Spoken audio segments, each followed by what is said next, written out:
boys and girls, I am going to teach you the parts of the instrument today.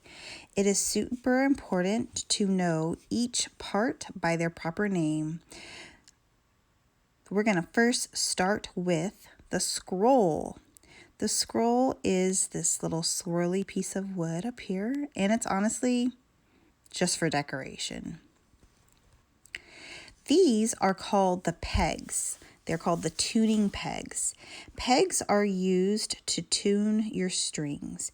You can tighten or loosen the strings using these pegs, but it's so important that you never touch these pegs, okay? I'm going to be the only one touching them, or maybe your parent will be the only one, because if you tighten too much, your strings could pop and it could hit you in the face. So I don't want you students to be using these pegs at all. We're going to travel on down the instrument. Now we get to the strings. You have 4 strings on your instrument, and we're going to learn the names of the strings later.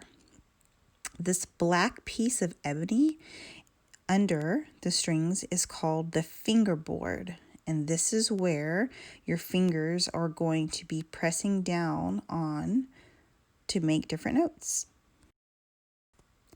This is called the shoulder of the instrument. And the shoulder of the instrument kind of reminds me of a shoulder of a person. We're going to hold the instrument by the shoulder sometimes.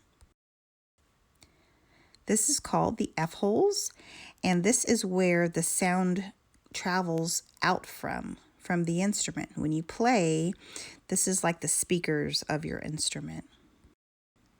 This piece of wood right here is called the bridge, and the bridge holds up the strings off of the fingerboard. Okay, the bridge is not glued on, it's just held up by tension, and it's just basically to keep the strings kind of floating in the air so they can resonate. These are called your fine tuners. Fine tuners will be used to tune the instrument if the instrument's just a little bit out of tune, and these are pretty safe to use. So I will be teaching you kiddos how to use these fine tuners. This is called the chin rest, and this is only on the violin and viola. This is where it's actually not really your chin, it's the side of your jaw. This is where the instrument meets your body, and it kind of rests on the side of your jaw. Now let's move on to the bow. This is the tip of the bow. I think it's like the most delicate part of the bow.